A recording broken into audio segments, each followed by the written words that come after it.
Mitili. Mitili? Osoa Infinity daukazunean antzeman egiten da. Zatoz Euskaltelera eta eskuratu zuntzamaz wifi seirekin telebista eta gigakopuru mugagabe duten bi muikor linea 59 euroren truke. Azken prezioa. Kontratatu 17 berrogeian dendetan edo euskaltel.eusen.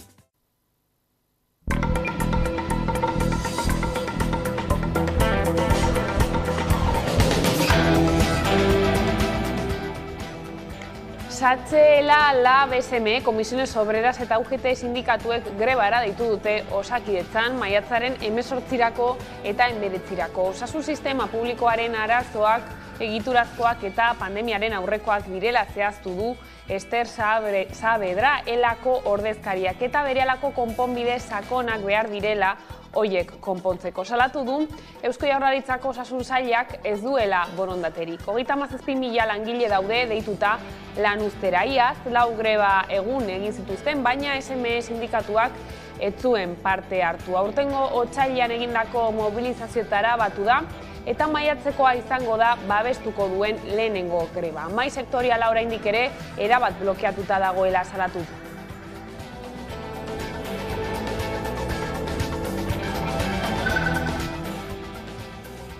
Administrazioak jarritako hizkuntza irizpideen kontrako sententziak ugariak izan dira azken hilabeteotan. Erakunde ugarik adierazi dute hoien gaineko ardura edonola ere, hizkuntza eskubideak jomugan jartzen dituzten epaiak azaltzen zaizkigu oraindik. Azken haunakoa EAEko Justizia Auzitegi Nagusiak otsailean emandako epai batean ebatzi zuen Eusko Jaurlaritzako Hezkuntza Sailak eskola garraioarekin lotutako kontratazio baterako jarritako hizkuntza klausulak ez zirela egokiak, sententzian jartzen du inposizio bat direla. Administrazioarekiko auzietako salaren lehenengo atalak eman du epaia.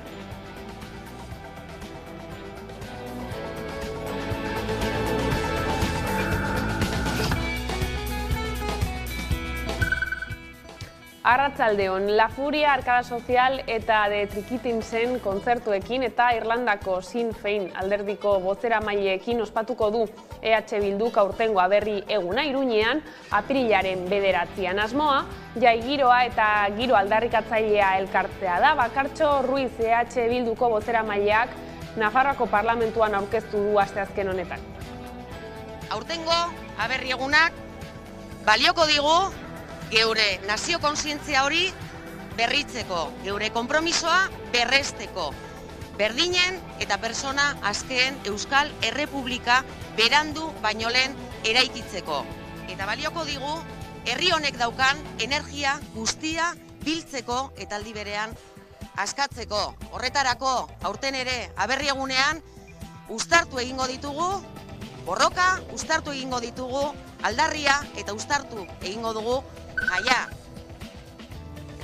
Ezustean eta egun argiz itzuli zen Clara Ponsati kontseilari ohia Bartzelonara. Europako Parlamentuko diputatua da gaur egun eta immunitatea du, baina Espainiako Auzitegi Gorenak ura atxilotzeko agindua emana du desobedientzia leporatuta. Ondorioz, Kataluniako hiriburuan bere bidaiari buruzko azalpenak emateko agerraldia egin ostean, atzeman egin zuten mozoek. RAC bat irratiak jakinarazi duen ordea, Bruselara itzuli da gaur goizean, Europako Parlamentuko osoko saioan parte hartu ahal izateko.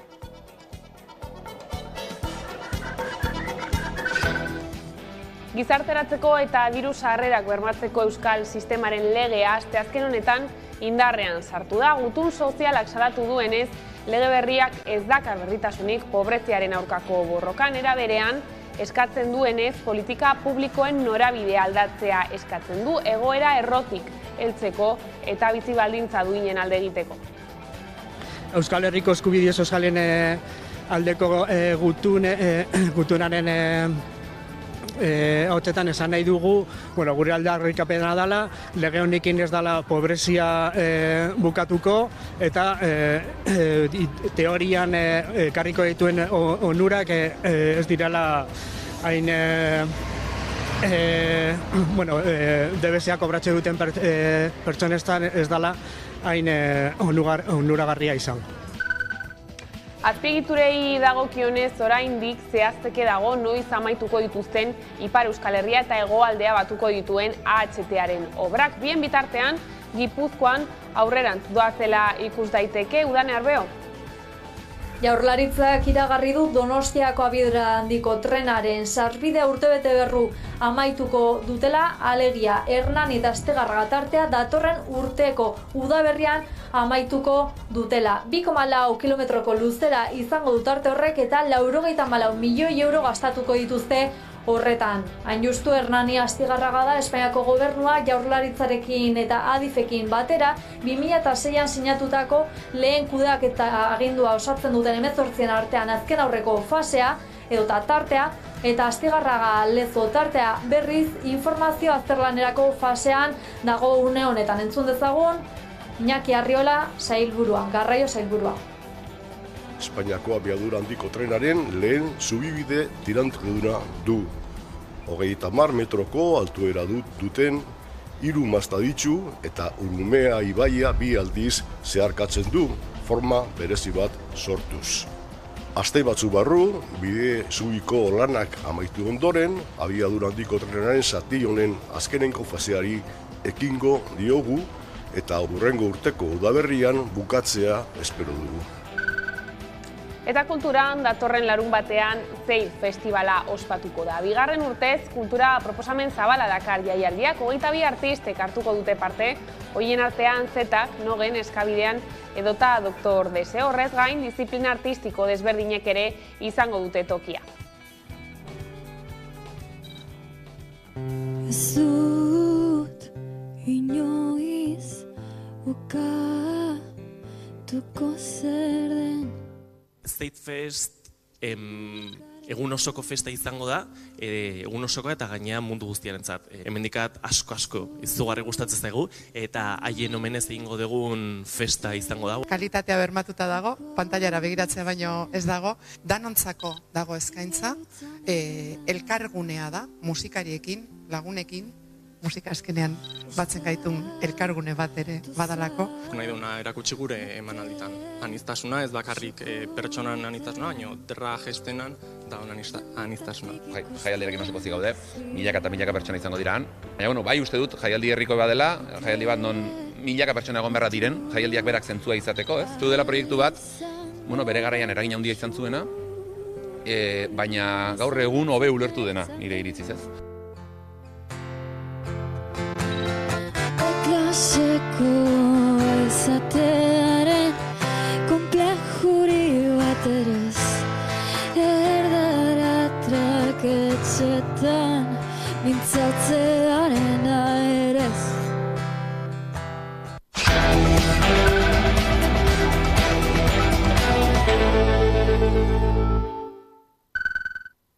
Ongietorriak arratsaldean gaur albistegira. ELA, SATSE, LAB, SME, Comisiones Obreras eta UGT sindikatuek greba ditu dute Osakidetzako sare guztian maiatzaren 18 eta 19irako osasungintza publikoaren desegitea salatzeko eta osasun sailari borondate politikoa galde egiteko. Osakidetzaren egiturazko arazoen aurrean berehalako konponbide sakonak har ditzan.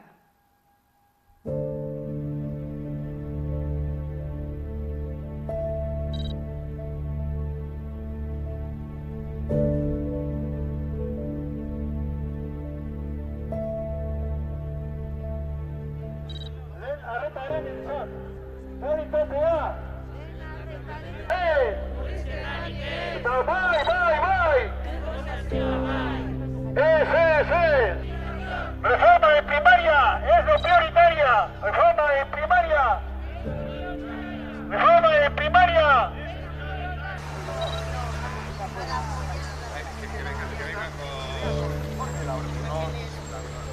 A la vuelta, Alberto.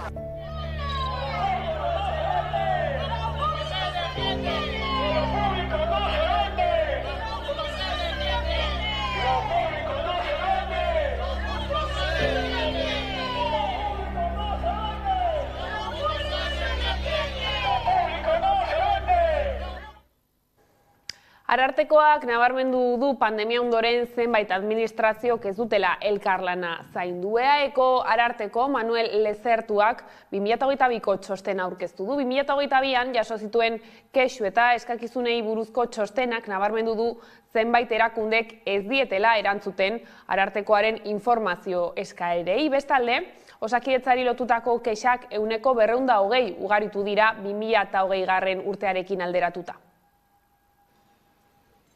Arartekoaren bulegoan 12.704 ekinbide tramitatu zituzten iaz, 7.504 kexa eta kontsulta izan ziren, eta erakundeak ofizioz 21 jardunbide abiatu zituen.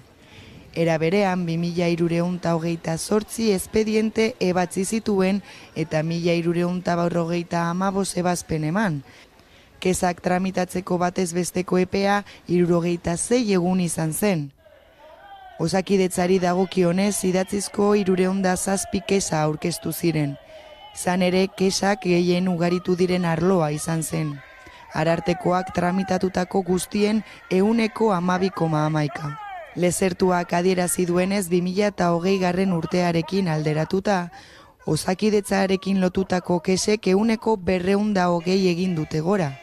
Hala ere, azpimarratu du, pandemia aurretik ere osasun arretaren egoera kaskarra zela. Gizarte bazterkeriaren aurkako bitartekoekin lotutako kexek berriz behera egin dute. 2021an baino 50 gutxiago tramitatu ziren. Lanbideren funtzionamendu txarrarekin zerikusia izan zuten 10 espedientetik 9. Hauretan erabeen bulegoaren kasuan 571 espediente tramitatu ziren. Arartekoan aurkeztutako kasu guztien 20 dira. Aurkeztutako 10 erreklamaziotik 4 hezkuntzarekin lotutako arazoak ziren, eta 130 bizi baldintza materialekin. Lezertuak azpimarratu du pandemiak eragindako etenaldiak geroztik zenbait administraziok ez dutela elkarlana zaindu. Quiero recordar a las administraciones que es un delito no cooperar con el Ararteko. Azkenik hizkuntza eskubidei dagokienez, 2022an 7 kexa aurkeztu ziren. Administrazioekiko harremanetan herritarren hizkuntza eskubideak errespetatu ez zirelako. Iaz euskararen eta gaztelaniaren koofizialtasunetik eratorritako eskubidei buruzko kexak nagusitu ziren. Bestalde, administrazioak jarritako hizkuntza irizpideen kontrako sententziak ugariak izan dira azken hilabeteotan. Erakunde ugarik adierazi dute hoien gaineko ardura eta beste ale batorra EAEko Justizia Auzitegi Nagusiak otsailean emandako epai batean ebatzi zuen Eusko Jaurlaritzako Hezkuntza Sailak eskola garraioarekin lotutako kontratazio baterako jarritako hizkuntza klausulak ez direla egokiak, sententzian jartzen du inposizio bat direla.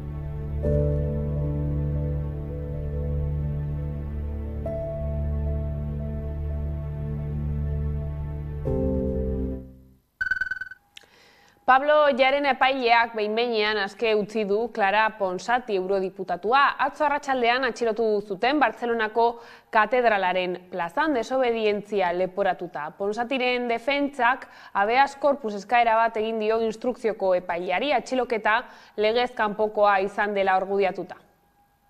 Un segon.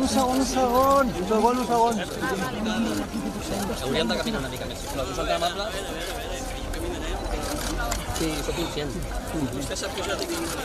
Sí, però també tenim una ordre de detenció. Però sap que aquesta ordre de detenció és il·legal. La meva bossa, puta Espanya! L'atenció! Nació il·legal! No he vingut a fer cap pacte amb l'Estat, sinó a denunciar la vulneració sistemàtica dels nostres drets, la passivitat de les institucions catalanes.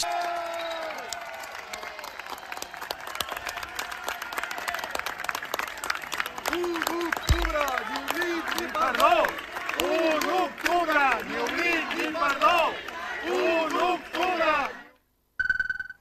Espainiako ministroen kontseiluak martxoaren 16an onartu zuen pentsioen erreforma eta atzo bertan lortu zuen erreforma aurrera eramateko sostengu nahikoa. RZek adierazi du erreforma babestuko duela akordio bat lortu duelako gobernuarekin. Seme-alabak zaintzeko lanaldia murrizten duten emakumeek murrizketa tarte osoan murrizketaren aurretik zuten lanaldiaren 100% kotizatzeko. Hala ere, erreformaren aurka egin dute ELA, Galiziako CIG eta Kataluniako intersindikal sindikatuek. Ez dago hemen irakurketa positiborik egiteko tarterik. Horrek ez du esan nahi, behar bada etorziteken erreforma pensioa okerrago izaterik ez dagoenik, ez? Guk hori ikusten dugu eta aitortzen dugu, eta badakigu beste alderdi batzuk horretan jokatu dutela, baina horrek ez du erreforma ona bilakatzen, ez? Hori esaten dugu, eta guk eskatzen duguna da behintzat aukera bat erreforma honetaz hitz egiteko eta argudio guztiak behintzat ezaguteko. Eraldaketa produktibo justu bat martxan jartzeko EH Bilduk industria politika eraginkorrerako izeneko proposamena aurkeztu du. Urtebeteko hausnarketa prozesuaren emaitza da txostena eta azterlanaren arabera industria pisua galtzen ari da. Eraldaketa produktibo justu bat martxan jartzeko Euskal Herriko industria berpizteko EH Bilduk badu plan bat. Industria politika eraginkorrerako proposamena aurkeztu du koalizioa abertzaleak. Beharrezkoa zaigu lurraldean errotutako balio erantzi altuko ehun industrial bat. Urtebeteko hausnarketa prozesuren emaitza da txostena eta azterlanaren arabera industria pisua galtzen ari da. Eta hori dela eta politika publikoen eta pribatuen norabidea aldatzea defendatu du EH Bilduk. Ambizio kolektiboa berreskuratu behar dela eta herri honek etorkizuneko egitasmo bat izango badu, halako ziurgabetasun garai hauetan, behar duela norabide aldaketa bat, behar dituela konponbide berriak. Sektoreak bizi duen krisiari erantzutea helburu hartuta proposamenak aurkeztu ditu koalizioak. Izan ere, industriarako politika ekintzailea diseinatu du eta haren oinarri batzuk zehaztu ditu. Alderdiak kritikatu duenez egun enpresak ez daude errotutan eta sektore estrategikoetan trakzio enpresak galtzen ari dira. Ehun industrialaren galera bat bizitzen ari garela, ehun industrialaren deserrotze bat ere gertatzen ari dela, eta enpresa estrategikoak galdu ditugula, edo enpresa traktoreak galdu ditugula sektore estrategikoetan. Eta horregatik neurri eraginkorrak martxan jarri behar direla deritzo. Besteak beste, erakunde publikoen baldintzapeneko bultzada ekonomikoa, langileak erabaki gunetan zerratuko dituen kudeaketa eredua, eta enpresen deserrotzea oztopatzeko neurriak. Langileen estatutu propioa definitzearen alde egin du EH Bilduk, egungo enpresaburu elkarten diskurtso hegemonikoa kritikatzen du. Eta enpresa euskal eredu bat proposatzen du langileen parte hartze handiagorekin, eta ingurune lehiakor bat eta presio fiskal txikia lotzen ez dituena. Langileen parte hartzea bilatu beharko litzateke kudeaketan, irabazien banaketan eta baita enpresaren jabetzan ere. Eta uste dugu, hau badela bide bat enpresa demokratizatzeko, edo izan daitekeela bide bat enpresa demokratizatzeko, eta badela aukera bat, edo izan daitekeela aukera bat, baita ere, Euskal Herriak eredu sozial eta ekonomiko berdinzale eta iraunkor bat sortzeko egin beharreko eraldaketarako. Jai, giroa eta aldarrikapena uztartuko ditu EH Bilduk Iruñeko aberriegunean, La Furia, Arkada Sozial eta The Trikitin zen kontzertuekin eta beste emanaldi batzuekin ospatuko du aberrieguna.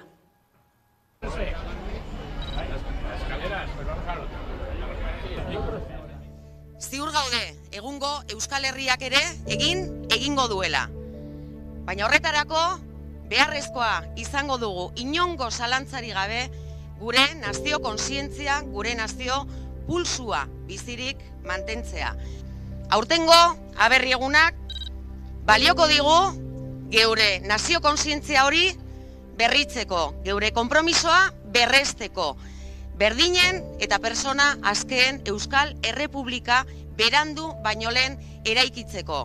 Eta balioko digu herri honek daukan energia guztia biltzeko eta aldi berean askatzeko. Horretarako, aurten ere, aberri egunean, uztartu egingo ditugu, borroka, uztartu egingo ditugu, aldarria eta uztartu egingo dugu jaia.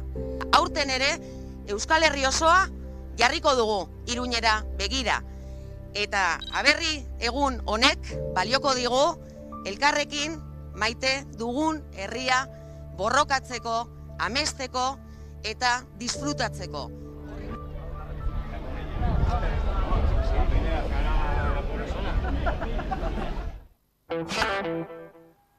Eta basoa euskaraz egitearen aldeko ikasleek Bordeletik Baionarako bizikleta martxa egingo dute. Aprilaren 18an abiatuko dute ibilaldia.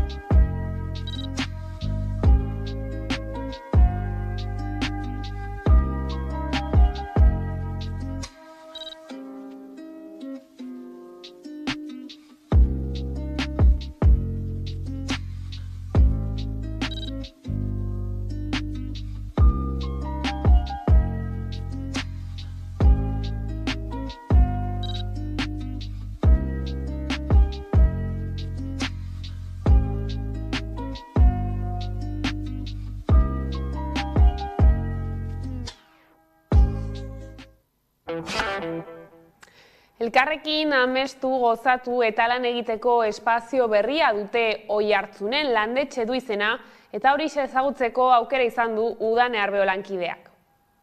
7 urteko proiektuaren ostean heldu da landetxe eraikina Oiartzungo herritarrei ateak irekitzeko ordua. Hasiera batean bildu ziren Oiartzunek zein behar dituzten identifikatzeko eta bertan 4 lehentasun identifikatu zituzten. Kulturareto berria, zahartze aktiboa sustatzeko jubilatuen egoitza berria, euskara indartu eta eragileak batuko dituen espazioa eta zaintza erdigunean jartzeko azpiegitura egokiak. Esan bezala, 4 lehentasun horiekin, 4 oinarri eta zutabe horiekin osatu dute edota sortu dute landetxe instalazioa. Ikus dezagun.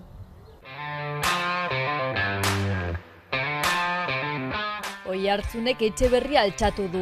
Oiartzuarrek elkarrekin amestu, gozatu eta lan egiteko espazio berria. Landetxe.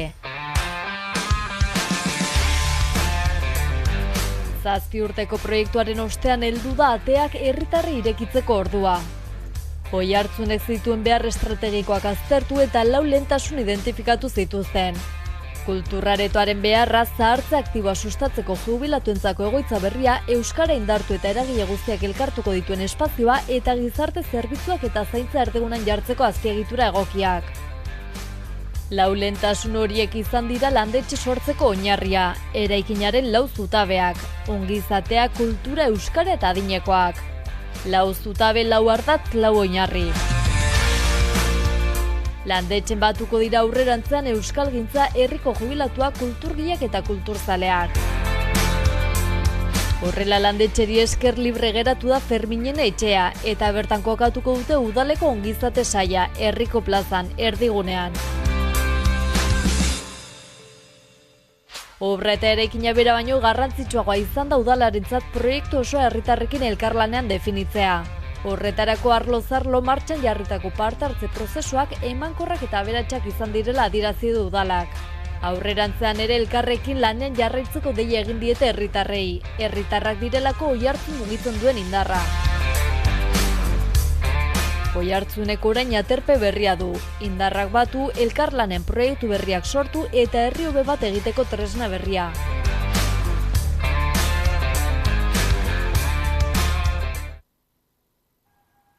Eta Arabara Salto Lazarraga Kulturelkarteak Izasku Unarrue kulturgunearen kudeaketaz arduratuko da. Tokiko gobernu batzarrak erabaki hori berretsi du eta elkartearekin hitzarmen bat sinatu du.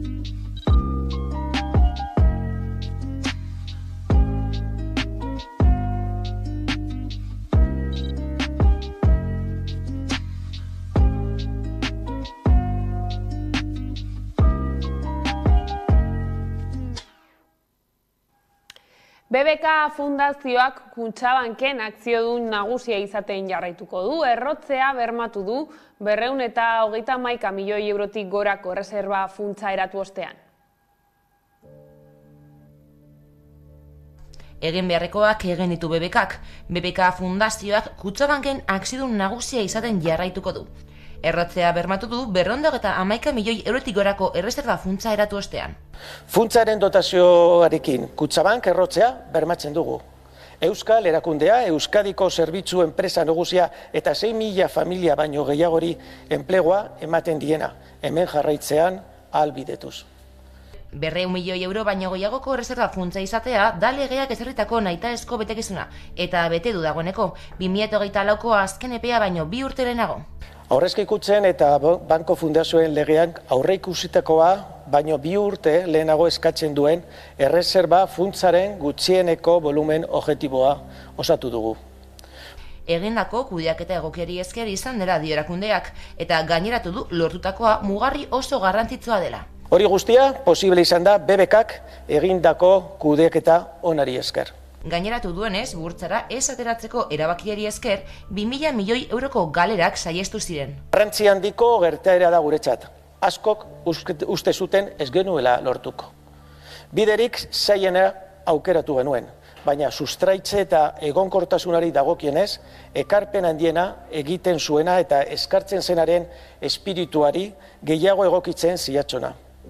Bere ondarearen dibertsifikazioa progresibo eta partaidetuaren kudeaketa osasuntsu eta zurra, bankuarekiko mendekotasuna murrizteko. Hori guztia, gure gizarte ekintza sendotzeko, hori baita gure izateko arrazoia. Eta Gasteizen udan gozatu udalak antolatutako opor programan izena emateko epea zabalik dago. Guztira Gasteizko udalak 2.324 plaza eskaintzen ditu, 4 eta 18 urte bitarteko haur eta gazteentzat.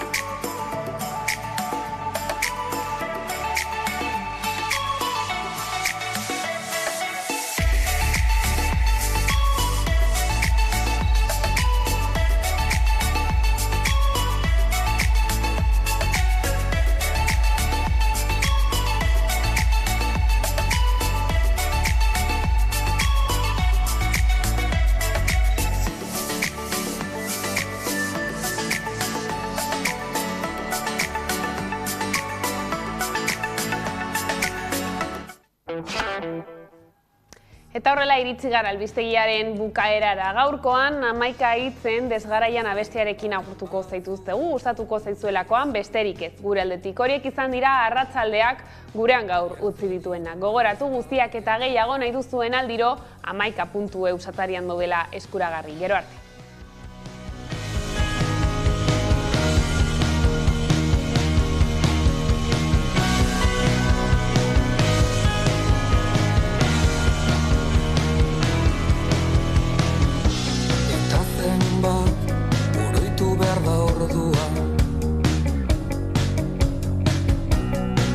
Galdetuko balidate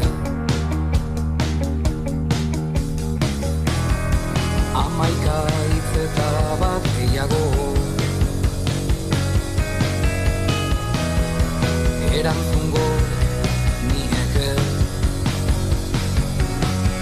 Eten nikabeko ariri Ondo lotutako paisaiari Aurkia daiteke arrazoiz moldatzen ezten lurraldeak